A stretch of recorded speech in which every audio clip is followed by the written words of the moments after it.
Donc, pour analyser plusieurs points contenus dans ce reportage, nous avons actuellement en ligne de NATV International le Dr Amr Hamed, c'est un professeur d'économie. Monsieur Amr Hamed, bonsoir. Bonsoir, bonsoir. Bonsoir et merci beaucoup pour nous rejoindre. Vous m'entendez bien? Oui, je vous entends très bien.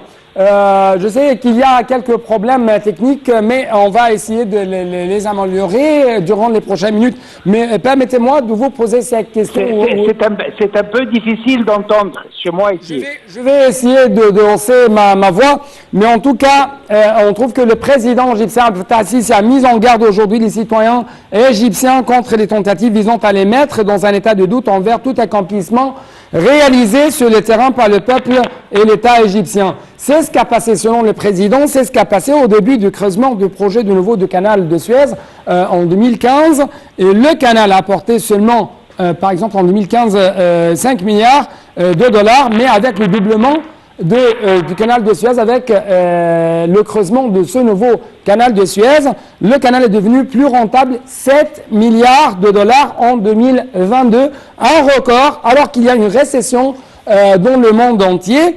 Donc, ma question porte sur comment ce projet est considéré actuellement comme un exemple vivant pour répondre aux mensonges autour du canal et autour de la faisabilité et de l'efficacité même des projets nationaux en cours, et ça en général. Oui. Comme vous venez de dire, le canal de Suez a annoncé un bénéfice record de 7 milliards de dollars pendant cette année, après avoir relevé à plusieurs reprises les droits de transit de navires dans ce passage crucial pour le commerce mondial. Oui. Le tonnage s'est augmenté aussi quelques 1,3 milliard de tonnes aussi, qui passe pour le canal. Mais comme vous le savez aussi, le canal représente à peu près 10% du transport maritime mondial jusqu'à maintenant. Ce qui a été achevé par l'autorité du canal, c'est une preuve de succès du projet en général, jusqu'à maintenant. L'Égypte a pris spécialement que pendant cette année et l'année passée, on parle d'une inflation près de 15%. Et une récente dévaluation aussi du livre égyptien de près de 20%. Ces deux défis sont peut-être détrimentaux pour n'importe quelle économie.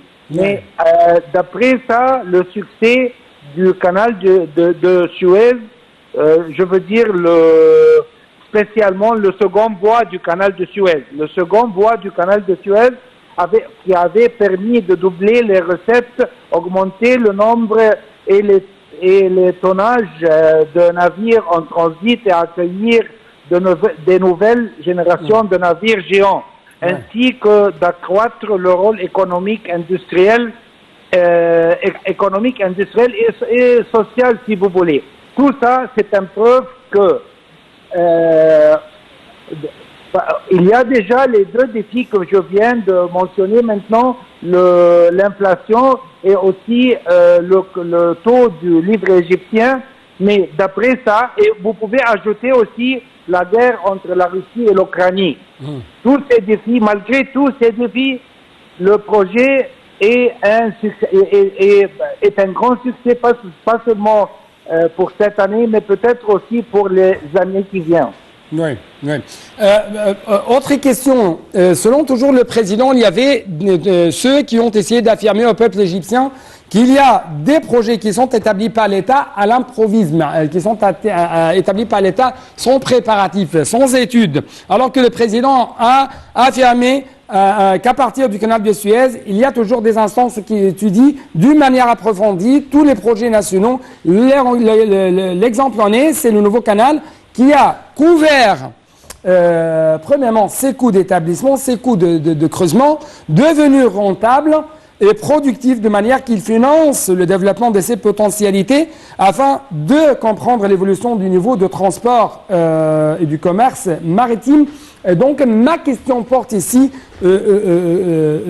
comment ça représente un point tournant pour le canal en général, un modèle pour la politique économique égyptienne qui essaye toujours de rendre ces projets nationaux rentables et générateurs d'opportunités du travail d'une manière qui assure le développement durable sans imposer des fardeaux sur le budget de l'État égyptien. Ça, c'est une question qui est un peu difficile pour quelqu'un comme moi de répondre. Pourquoi? Parce que comme vous le savez, moi je suis par profession, je suis professeur d'économie, économiste si vous voulez. Alors, les études économiques, le feasibility study en général, les études de faisabilité économique sont très importantes pour n'importe quel projet.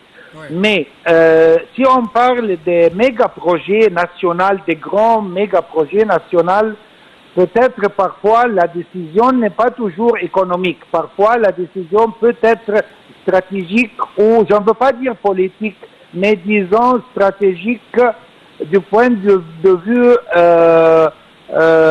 les logistiques internationales.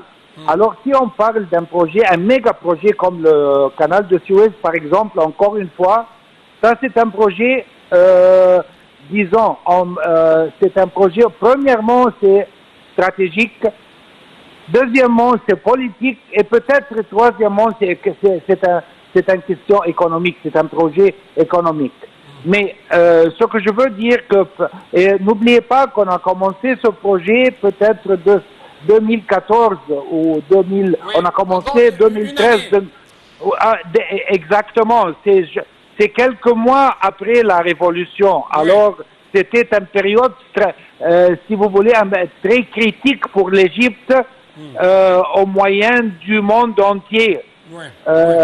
Pour la location même de justement, comme il a été révélé aujourd'hui, aussi au vu de tout le monde, il y a un record qui a été enregistré par le canal de Suez, et ça dans le temps des crises, des crises qui perturbent toujours les chaînes d'approvisionnement et les chaînes d'approvisionnement au niveau mondial. Justement, j'ai une autre question. Dans ce temps des crises successives, l'État égyptien essaie toujours, d'après le président, essaie toujours de développer le canal, de préserver le temps de passage à 11 heures aux navires dans toutes les conditions et de comprendre toute évolution au niveau du navire et au niveau, bien sûr, de sa technologie maritime et les grands cargos pour même assimiler le passage de grands cargos.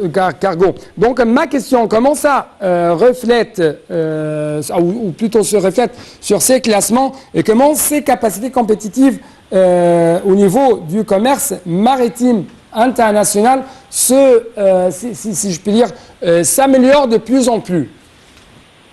À propos de cette question, le canal de Suez, la location même du canal de Suez entre la mer Méditerranée et la mer Rouge, Lyon, 3 ou même, on peut même dire 4 continents, l'Europe, l'Afrique, l'Asie et peut-être aussi jusqu'à l'Australie parfois. Mais l'idée, c'est que l'autorité du canal, on avait de la chance aussi. Pourquoi? Parce qu'on a profité de la guerre entre la Russie et l'Ukraine. Pourquoi? Parce que les taux du pétrole sont augmentés beaucoup. Alors, en effet, le canal de Suez constitue un réel raccourci pour les navires marchands, étant donné qu'il faut peut-être 24 jours pour rejoindre le golfe, l'est du monde, si vous voulez, l'ouest du monde, depuis Londres, passant par le Cap de Bonne-Espérance. Et si vous voulez comparer ça avec 14 jours seulement, s'ils vont passer par l'Égypte. Alors c'est 24 jours vis-à-vis 14 jours, ainsi sachant qu'une compagnie maritime dépense 4 millions d'euros de carburant en passant par le sud de l'Afrique, contre 2,3 millions d'euros qui transitent par Suez. Il sera toujours plus rentable financièrement de prendre le raccourci égyptien. Même si on rajoute disons, à peu près plus ou moins 700 000 dollars ou bien 663 000 euros de droits de passage de l'autorité du canal de Suez. Alors, ça représente un profit pour l'Égypte même. Oui, docteur Amr Saleh, qu'est-ce que ça veut dire l'adhésion de 16 unités maritimes dans la flotte du canal de Suez? J'ai perdu le... Si vous pouvez répéter, s'il vous plaît. Oui, encore une fois, qu'est-ce que ça veut dire l'adhésion des 16 unités maritimes dans la flotte du canal de Suez? Comment ça va renforcer de plus en plus sa capacité? Non, désolé, je n'ai pas entendu. Désolé. Je parle des unités maritimes. Est-ce que vous m'entendez bien? Non, pas encore. Répétez, s'il vous plaît. Je parle actuellement de l'importance de l'adhésion de 16 unités maritimes dans la flotte du canal de Suez. La flotte du canal de Suez, est-ce que vous m'entendez bien? Donc, on va essayer d'améliorer un peu plus la voix. Monsieur Amr Saleh, Monsieur Amr, pardonnez-moi, Monsieur Amr Hamed, qu'est-ce que ça veut dire l'adhésion de 16 unités maritimes dans la flotte du canal de Suez? Non, je crois que j'ai perdu le... Donc nous devons vous remercier infiniment parce que ça va qu'on connaît toujours un problème avec la voix.